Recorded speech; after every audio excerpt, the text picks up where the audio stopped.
Bom dia, pessoal. Bom, vamos lá dar continuidade ao nosso conteúdo de Física 1, tá? Vamos falar hoje sobre a parte de leis de Newton, ok?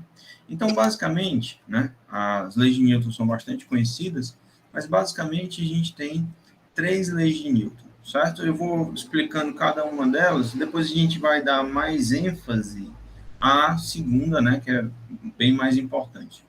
Então, vamos lá. A primeira lei, também chamada de lei da inércia, diz o seguinte: se eu tenho um corpo que está em movimento, a tendência é que esse corpo permaneça em movimento até que uma força seja aplicada sobre ele, ou o contrário, se um corpo está em repouso, a tendência é que esse corpo permaneça em repouso até que uma força seja aplicada sobre ele. Então, a palavra-chave nessa situação aqui é a palavra força, certo? Vamos pegar aqui um objeto de massa m e vamos colocar ele na situação ideal, que esse objeto está em repouso.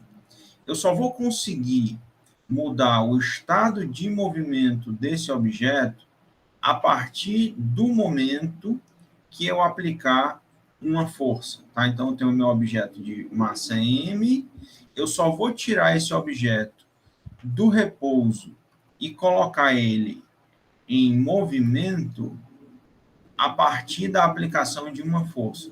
Então, eu necessito da aplicação de uma força para mudar o estado de movimento do objeto. Então, força em grandeza vetorial, certo? Como a gente já estudou vetores na aula passada. Então, a gente chama estado de movimento a maneira como o objeto se encontra em relação ao nosso referencial, certo? Então, aqui eu estou estabelecendo um referencial qualquer, que é esse próprio eixo X, onde o objeto está localizado, tá certo? Mas eu só vou mudar o estado de movimento, por exemplo, do repouso para o movimento, com a aplicação de uma força. E o contrário também é verdadeiro. Se um objeto está se movimentando, eu só vou conseguir parar esse objeto se eu aplicar uma força no sentido contrário, tá? Então, vamos supor aqui que eu tenho um objeto que já está em movimento, né, em relação ao eixo X, novamente. Então, deixa eu desenhar aqui só para ficar registrado. Eu tenho um objeto que já está em movimento, tem uma certa velocidade, então ele já está em movimento. Eu só vou conseguir parar esse objeto na hora que eu aplicar uma força no sentido contrário. Então, vamos lá, no objeto de massa m, eu só vou conseguir parar esse objeto na hora que eu aplicar uma força no sentido contrário ao movimento, mudando assim sua aceleração e mudando também a sua velocidade, tá? E aí eu consigo parar um objeto na hora que eu aplico uma força no sentido contrário, e aí eu chego no meu caso de repouso. Então, o ente físico que muda o estado de movimento é a força, ou seja, a força tira o objeto do repouso e a força consegue, né, também parar um objeto, por exemplo. Tá? Então, basicamente, essa é as considerações que a gente tem que fazer sobre a primeira lei, tá certo? A segunda lei, ela está relacionada com as causas do movimento, né? Então, vamos colocar assim, se eu tenho um objeto que está em repouso, eu só vou conseguir colocar ele em movimento por conta de uma aceleração. Então, a segunda lei de Newton, que aqui é a mais famosa que todo mundo conhece, é que a força resultante, isso tudo vetorial, tá? A força resultante é igual a massa vezes a aceleração. Então, aqui são umas observações importantes. Nessa situação, a gente tem a multiplicação de uma grandeza vetorial por uma grandeza escalar. Então, a aceleração é um vetor, a massa é um escalar. Então, a força resultante, né, ela vai estar na mesma, quer dizer, desculpa, vamos fazer o contrário. A aceleração vai estar na mesma direção e no mesmo sentido da força resultante. Então, novamente, eu tenho um objeto de massa m e eu tenho várias forças que estão atuando sobre ele. Vamos supor que aqui eu vou ter uma força resultante que está apontando, uma força horizontal que está apontando para a direita. Nessa situação, a aceleração também vai ser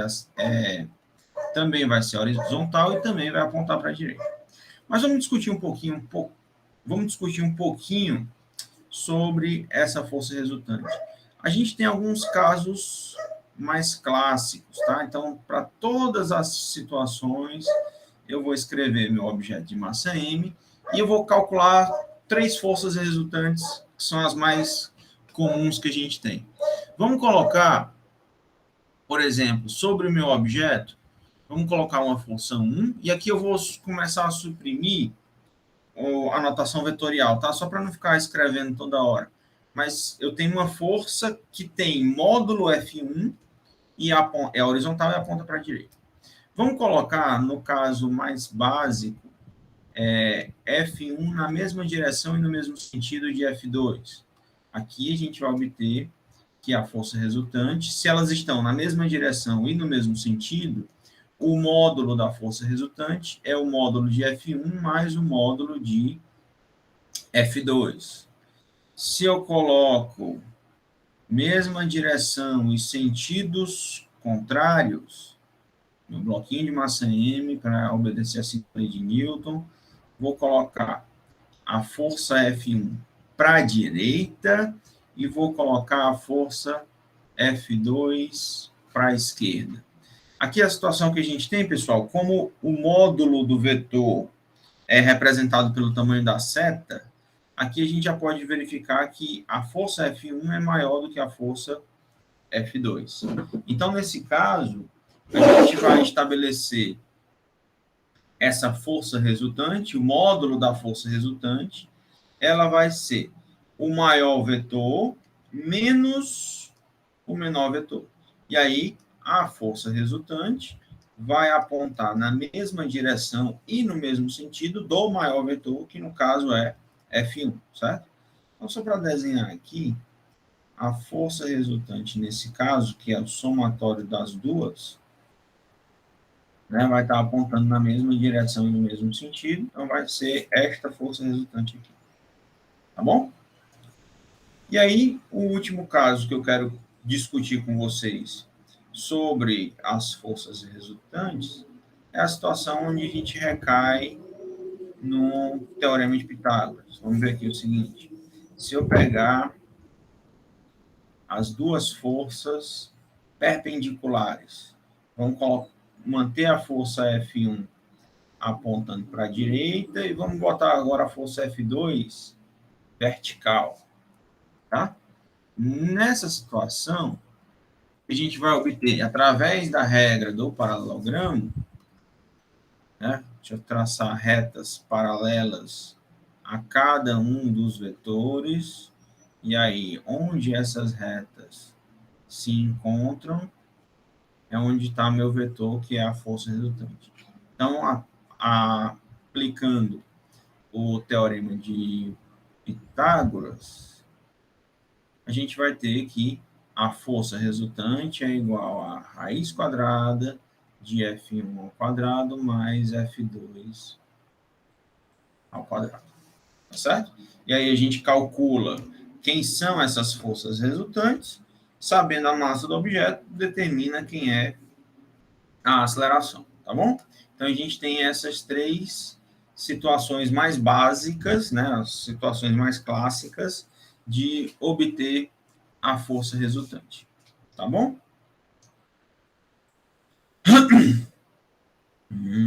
Deixa eu criar aqui uma outra página. Opa. Isso para cá, pronto, tá no máximo. E agora Peraí, só um minutinho. Ah, já tá. Não quero escrever isso. Ok. Agora vamos ver a terceira lei de Newton, que também é chamada de lei da ação e reação. Ação e reação. Tá? Então, nessa situação, pessoal, a gente tem que verificar o seguinte: a terceira lei de Newton discorre da seguinte forma: para toda força de ação, existe uma força de reação na mesma direção, mesmo módulo e sentido contrário. Então, vamos desenhar aqui duas situações hipotéticas para a gente verificar o que está acontecendo. Vamos supor que eu estou empurrando uma parede, tá? Vamos colocar aqui que eu estou exercendo uma força sobre essa parede, tá? Eu estou aplicando uma força sobre um objeto e esse objeto, no exemplo, uma parede, não vai se movimentar, tá certo? Mas, aqui é só para ilustrar a terceira lei de Newton. O que a gente tem é o seguinte: se eu estou aplicando uma força sobre a parede e na situação onde a força resultante é igual a zero, ou seja, não tem aceleração, a parede não está se movimentando, então essa parede está exercendo uma força sobre mim que tem mesmo módulo, mesma direção e sentido contrário, tá certo? Então, só para deixar anotado, o par de forças de ação e reação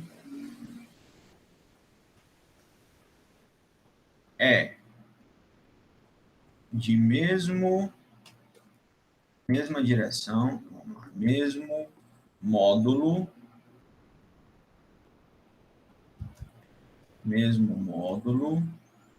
mesma direção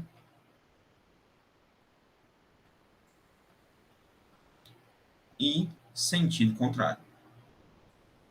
Sentido contrário. Uma outra observação que é importante de fazer é que o par de ação e reação sempre ocorre em corpos distintos, certo?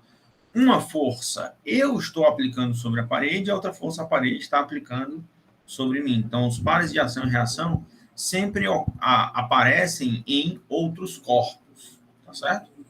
Por exemplo, se eu tenho um objeto de massa m e ele está em repouso em uma superfície horizontal, tá certo? E aqui é importante mencionar que essa superfície é horizontal. Eu vou já falar do caso de plano inclinado, onde isso que eu vou mencionar agora vai deixar de ser verdade. Então, necessariamente, para que isso ocorra, para que o peso seja numericamente igual à força normal, necessariamente a gente precisa ter uma superfície horizontal. Então, vamos ver aqui o seguinte: no caso de um objeto em repouso em uma superfície horizontal, a força de ação que o bloco está fazendo sobre a superfície, que é a força-peso, está sendo anulada, vamos colocar assim, pela força que a superfície está fazendo sobre o bloco, que eu vou chamar de normal, tá? E aí, somente na situação onde o objeto está num plano horizontal é que a força-peso é numericamente igual à força normal. E aí, novamente, mesma direção, mesmo módulo e sentido contrário. Tá bom? Bom, pessoal, continuando aqui em leis de Newton, eu preciso mencionar agora com vocês uma parte específica do nosso conteúdo, que são os vários tipos de forças, tá? Então, eu tenho força elástica, a força de atrito, Vou dar um exemplo de polia, tá certo? Então, vamos ver força de tração, tá? São várias situações que eu tenho vários tipos distintos de força que é importante a gente dar uma estudada, tá certo? Então, vamos começar pelo caso de força de atrito. Força de atrito. A força de atrito é uma força que está sempre no sentido contrário ao movimento, certo?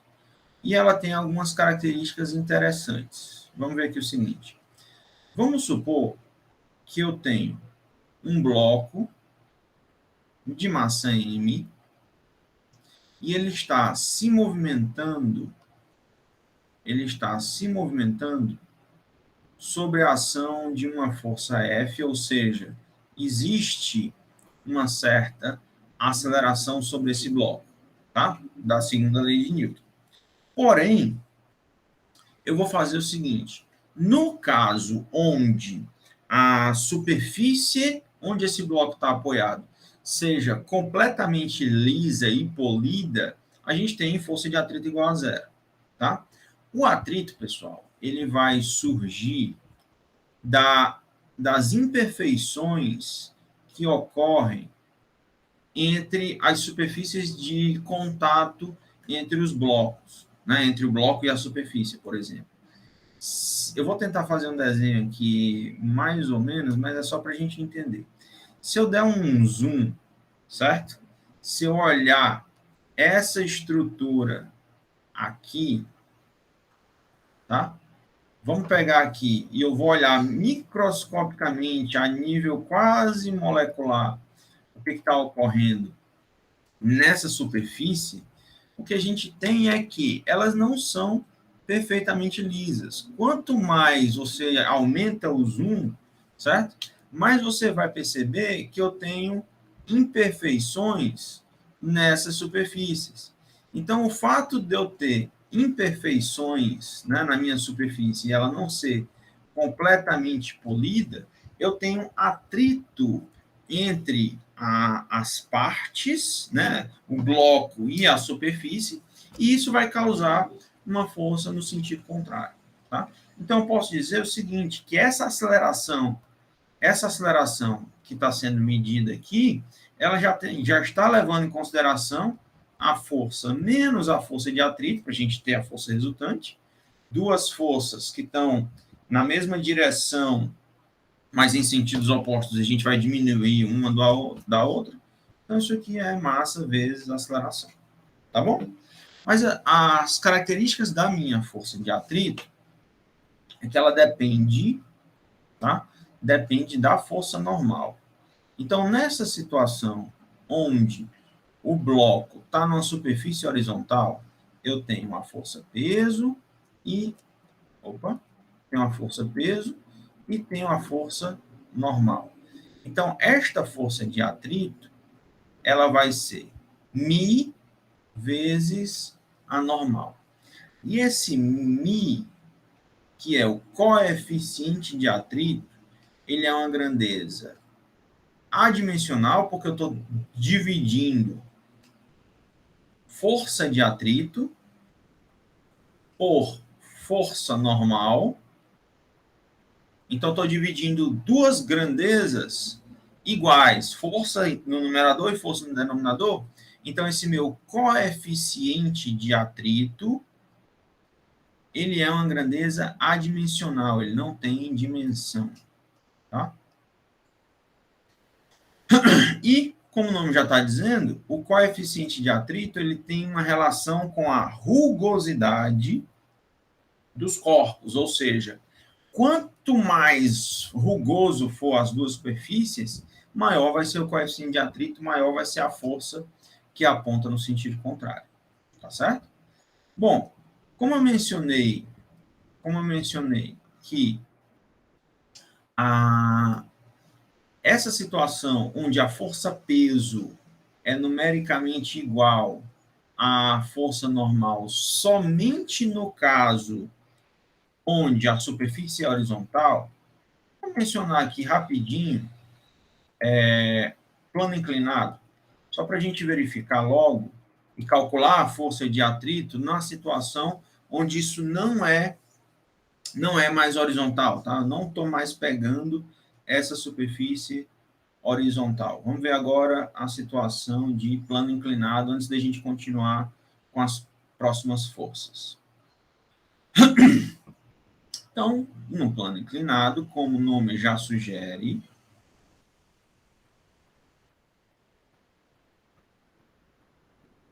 eu tenho uma situação onde eu tenho uma inclinação da superfície onde eu vou trabalhar, tá certo?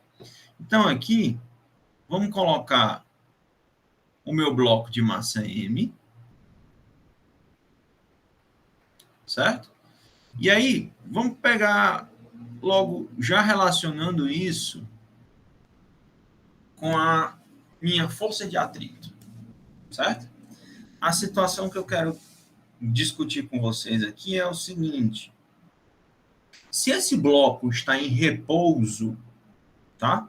Se esse bloco está em repouso, vamos caracterizar a força de atrito que está atuando sobre ele, no plano inclinado, ok? Então, pessoal, vamos primeiro determinar a seguinte situação. Se o meu plano está inclinado, eu vou discutir as forças em relação a um plano que também está inclinado, ou seja, eu vou pegar o meu referencial, que são os eixos x e y, e também vou inclinar o meu referencial, tá certo? E aí, o bom dessa situação, o legal dessa situação, que eu vou pegar este exemplo e já vou discutir um monte de coisa ao mesmo tempo. Vou fazer, a gente vai falar de força de atrito, vai falar do plano inclinado e já vai falar sobre a decomposição vetorial. Tá bom? Se eu quero verificar o que está acontecendo com a minha força de atrito, tá?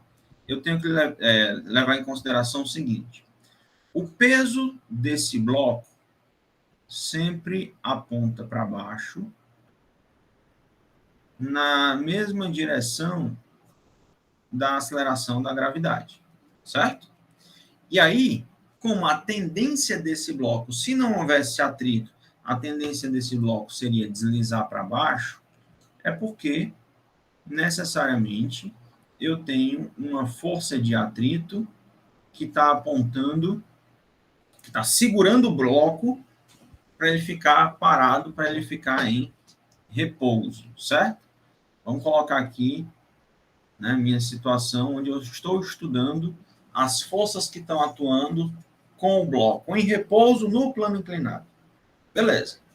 Então vamos verificar o seguinte: se a força de atrito está apontando para cima, a tendência do bloco seria descer esse plano se não houvesse o atrito, tá?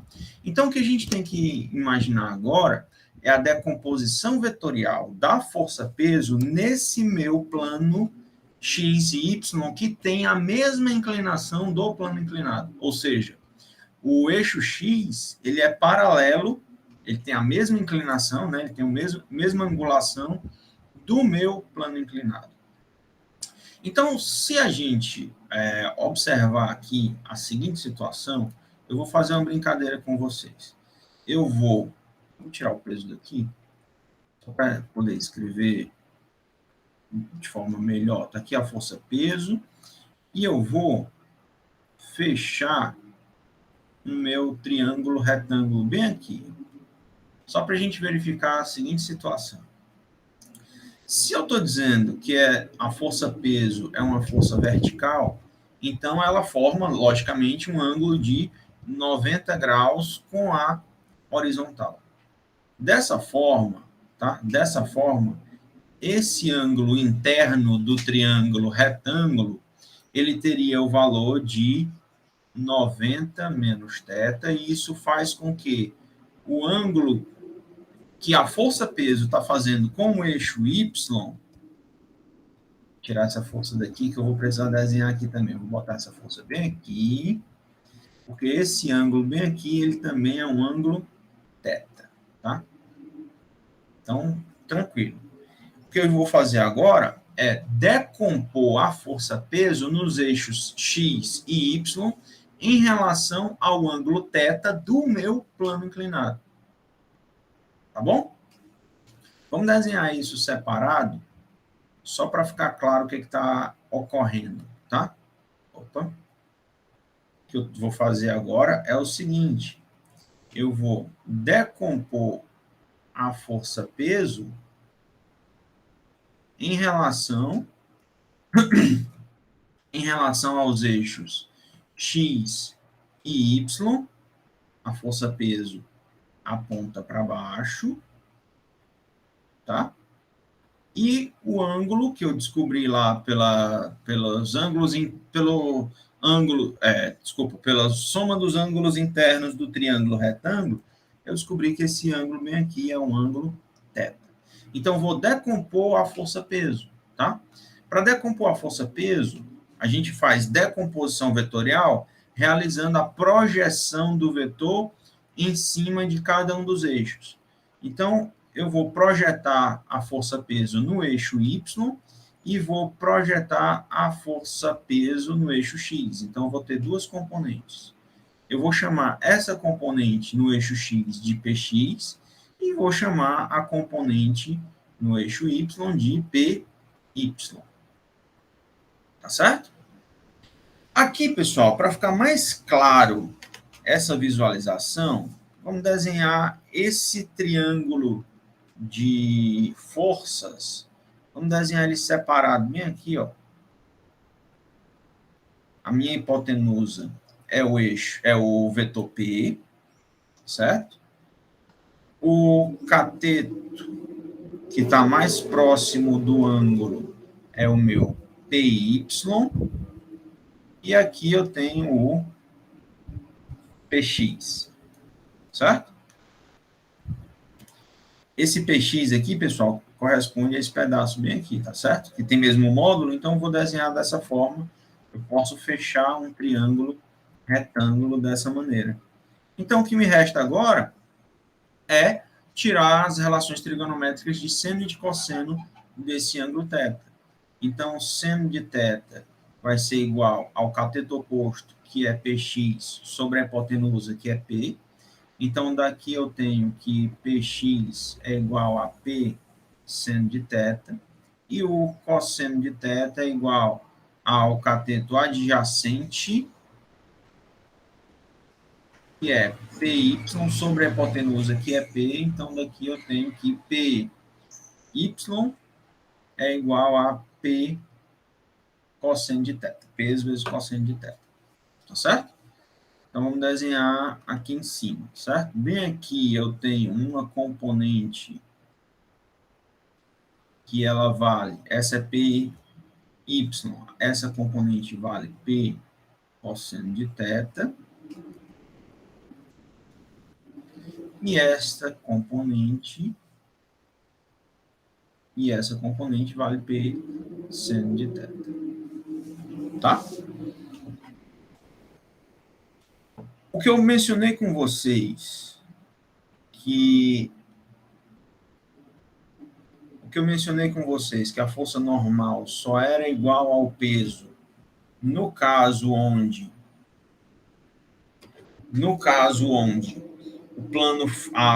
o plano fosse horizontal, tá? Se dá obtido a partir da decomposição vetorial da força-peso no plano inclinado. Nessa situação, né, se eu tenho o objeto em repouso, a gente vai fazer com que a aceleração desse objeto seja igual a zero. Então, isso implica que a força resultante também é igual a zero. Essa força resultante sendo igual a zero, eu posso, aplicando, deixa eu me lembrar aqui só o nome, o referencial de Galileu, se não me falha a memória, eu posso, se a força resultante é igual a zero, né, a força total é igual a zero, então isso implica que a força resultante na direção x também é igual a zero e a força resultante na direção y também é igual a zero. Então, o que a gente tem é que, dessa situação, tá? A força resultante sendo igual a zero na direção x, a gente obtém, deixa eu pegar aqui, vamos ver, na direção x, não é isso, não, é isso aqui. Na direção x, eu tenho que a força de atrito e a força P seno de θ é igual a zero, tá?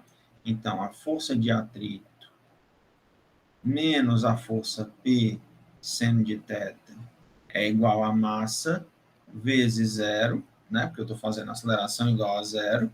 Então, daqui eu tenho que a força de atrito é igual a P seno de θ. O mesmo vale para as forças em relação ao eixo Y. A normal menos P cosseno de θ é igual a zero também, vezes a massa, né? Vamos botar igual. Massa vezes zero, porque a aceleração é igual a zero. Então, dessa situação, a normal é igual a uma componente da força-peso, certo? Normal é uma componente da força-peso. E aqui, pessoal, a gente ainda pode ir um pouquinho além, tá? Vamos lá, vamos pegar essas duas equações. Criar uma nova página. Lá para o começo. As duas equações que eu coloquei são as seguintes. A força de atrito é igual a normal vezes... Opa! Peraí. A força de atrito é igual ao peso vezes o seno de θ. E a normal é igual ao peso vezes o cosseno de θ. Só que eu ainda posso determinar, né, por exemplo, que... Vamos isolar a força-peso, só para a gente brincar aqui com essa equação. Tá? Se eu isolar a força-peso, isso aqui é normal sobre cosseno de θ. Substituir na primeira equação, então eu tenho que a força de atrito é igual ao peso vezes o seno de θ, que é normal sobre o cosseno vezes o seno. Então, daqui eu tiro que a força de atrito pode ser calculada vezes a normal vezes a tangente de θ, por exemplo, seno sobre cosseno. E por aí vai, tá certo? Só para a gente brincar um pouquinho com esse conceito. Tá? E aí, vamos comentar agora. Ainda falta falar o seguinte. Ainda tenho que mencionar sobre força de atrito, eu ainda tenho que mencionar sobre esse coeficiente de atrito, o Mi. Coeficiente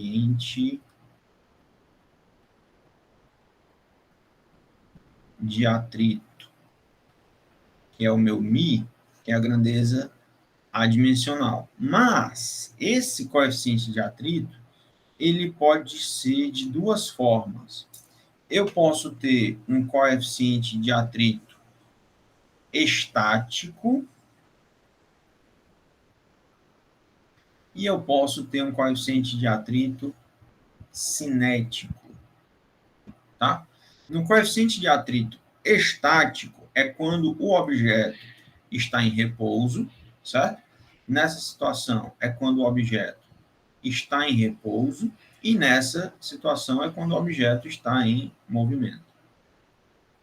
Então, pessoal, o que a gente tem desses coeficientes de atrito é que o coeficiente de atrito estático,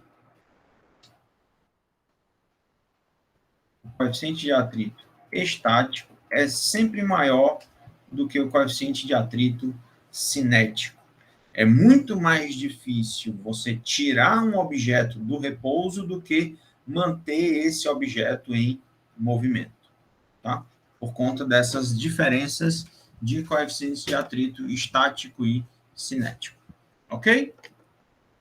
Bom, vamos mencionar agora Um outro tipo de força, vamos tratar um pouquinho de força elástica, tá? Na força elástica, como o nome já sugere, eu tenho a ação de uma mola. Então, vamos supor que eu tenho um conjunto feito por uma massa M e uma mola com uma constante elástica qualquer, tá? Vamos botar assim. Aqui eu tenho a massa M presa a uma mola de constante elástica K. A força elástica, também chamada de... Né, a equação da força elástica, também chamada de lei de Hooke, determina o seguinte: a força, e aqui a gente tem que levar em consideração que todas essas grandezas são grandezas vetoriais. Então, aqui eu tenho que levar em consideração a grandeza vetorial, é que a força é igual a menos a constante elástica vezes a deformação da mola, ou seja, o deslocamento sofrido pela mola. Então, a gente pode interpretar essa grandeza de constante elástica, constante elástica, como sendo a rigidez da mola. E, em outras palavras, se a gente for olhar só o módulo, tá certo? Se a gente for olhar o módulo, isso aqui é força sobre deslocamento. E essa constante elástica está me dizendo o quê?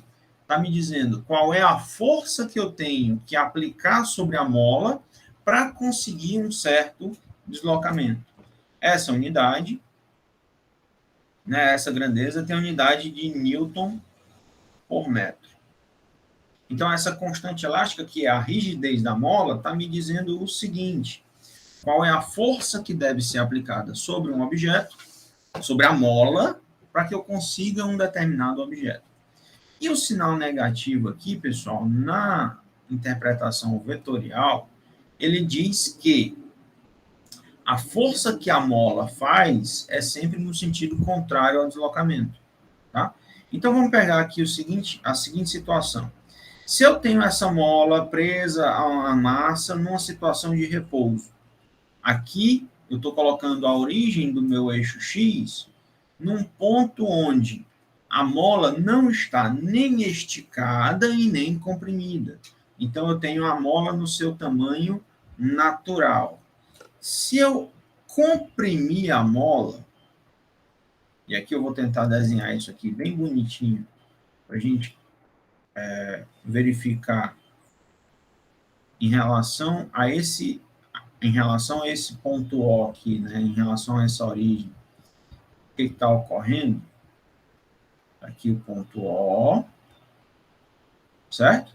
E a minha mola, ela sofreu um determinado deslocamento. Vamos colocar que essa mola sofreu esse deslocamento, a extremidade da mola.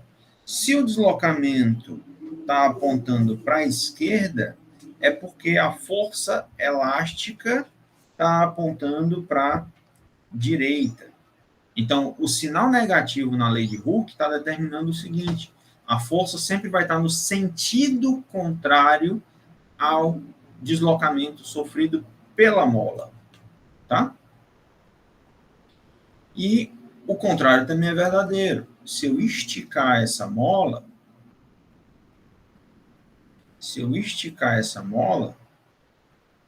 a força vai estar no sentido contrário também, tá? Então, vamos pegar em relação aqui o meu ponto O, eu vou pegar a mola e vou esticar ela para cá. Aqui o bloquinho de massa M. E agora eu peguei a mola e estiquei essa mola, fazendo com que o deslocamento sofrido pela mola, agora aponte para a direita, e isso necessariamente implica que a força que esse bloco está sofrendo é no sentido contrário ao deslocamento por conta do sinal negativo da lei de Hooke. Ok? Até aqui tudo bem? Tudo tranquilo? Próxima força. Vamos estudar agora força de tração.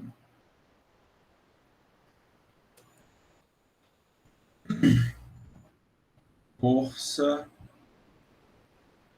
de tração. A força de tração, pessoal, ela ocorre na situação onde eu tenho uma corda, um cabo, qualquer coisa que sirva para, por exemplo, fazer ligação entre objetos, ou então para aplicação de uma força, certo? Então, vamos pegar aqui uma situação bem básica. Se eu tenho um bloquinho de massa M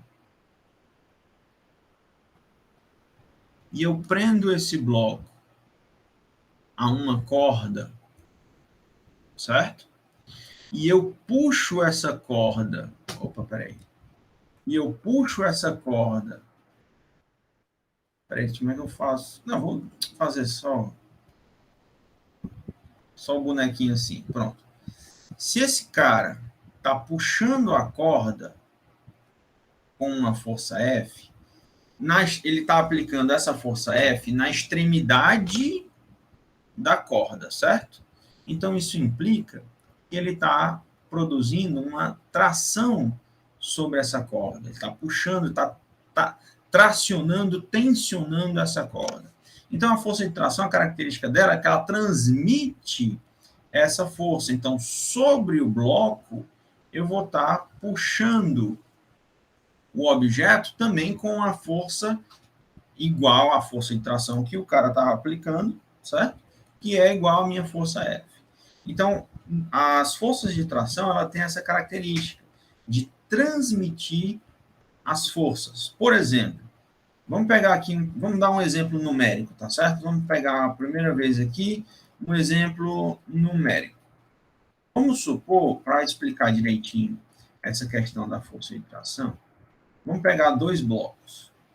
E os dois blocos estão presos, esses blocos estão presos a uma corda.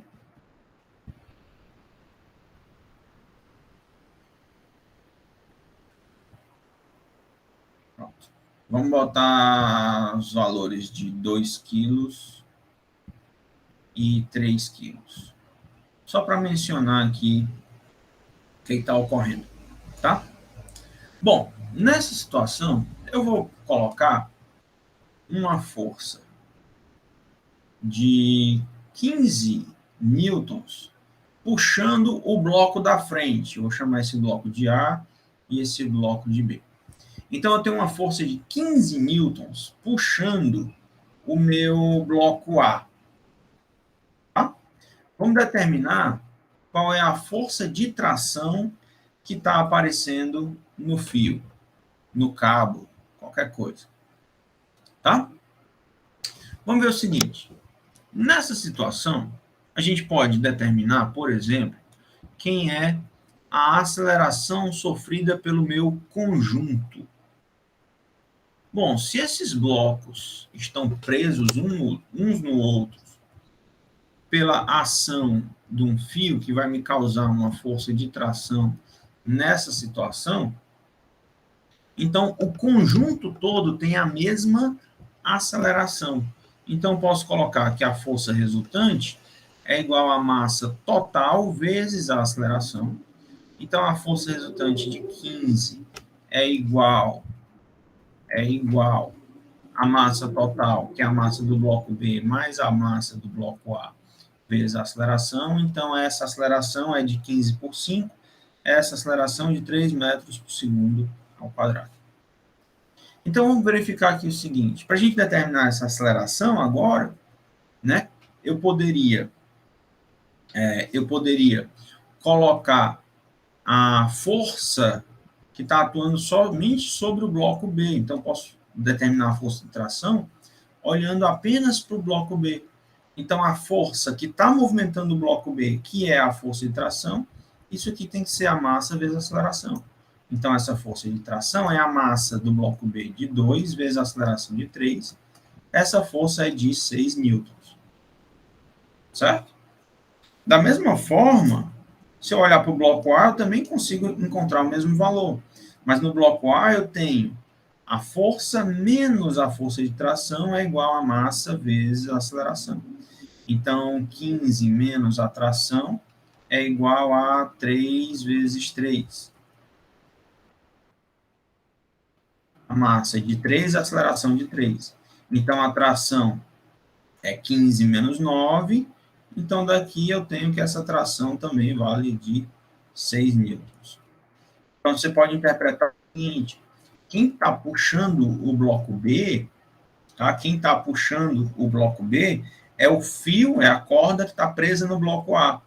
E como consequência, o bloco A ele está sendo arrastado para trás pelo bloco B. Então, por isso que a tração, nesse caso, aparece no sentido contrário ao movimento.